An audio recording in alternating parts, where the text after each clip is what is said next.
നിങ്ങളുമായി ഡിസ്കസ് ചെയ്യുന്നത് കൺസിസ്റ്റൻസിയെ കുറിച്ചിട്ടാണ്. എന്താണ് കൺസിസ്റ്റൻസി? നമുക്ക് എല്ലാവർക്കും ഒരുപാട് ആഗ്രഹം ഉണ്ടാവും കൺസിസ്റ്റന്റ് ആയിട്ട് ഒരു കാര്യം ചെയ്യുന്നത്. ഏതൊരു പ്രവൃത്തിയും നമ്മൾ 2 ദിവസം ചെയ്താൽ പിറ്റേ ദിവസം നമുക്ക് ചെയ്യാൻ കഴിയില്ല.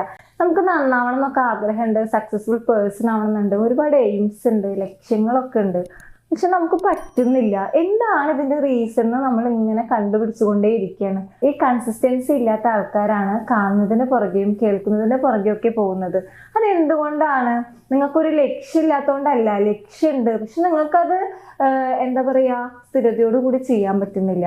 അത് ഇത്തിരി ഹാർഡാണല്ലേ? ഒരു ഹാർഡ് വർക്കോട് കൂടിയിട്ട് ഒരു കാര്യം ചെയ്യാൻ ഇത്തിരി ബുദ്ധിമുട്ടാണല്ലേ? അപ്പൊ അതുകൊണ്ടാണ് നമുക്ക് കൺസിസ്റ്റൻസിയോട് കൂടി വർക്ക് ചെയ്യാൻ പറ്റാത്തത്. അപ്പൊ നമുക്ക് കൺസിസ്റ്റന്റ് ആവണ്ടേ? നമുക്ക് ലൈഫിൽ സക്സസ് ആവണമെങ്കിൽ കൺസിസ്റ്റൻസി നിർബന്ധമാണ്. പെയിൻഫുൾ ആയിട്ടുള്ള ഹാർഡ് വർക്ക്, പെയിൻഫുൾ ആയിട്ടുള്ള ഡിസിപ്ലിൻ ഉണ്ടെങ്കിൽ മാത്രമേ നമുക്ക് ലൈഫിൽ സക്സസ് ഉണ്ടാവുള്ളൂ. പരിശ്രമിക്കാതെ ഒരാളും നമുക്കൊന്നും കൊടുന്നു തരില്ല. നമ്മൾ ഹാർഡ് വർക്ക് ചെയ്താലേ പറ്റുള്ളൂ. നമ്മുടെ കുറേ സന്തോഷങ്ങളും ഒക്കെ നമ്മൾ സാക്രിഫൈസ് ചെയ്യേണ്ടി വരും. സാക്രിഫൈസ് ചെയ്താൽ മാത്രമാണ് നമുക്ക് ലൈഫിൽ സക്സസ് കൊണ്ടുവരാൻ പറ്റുള്ളൂ.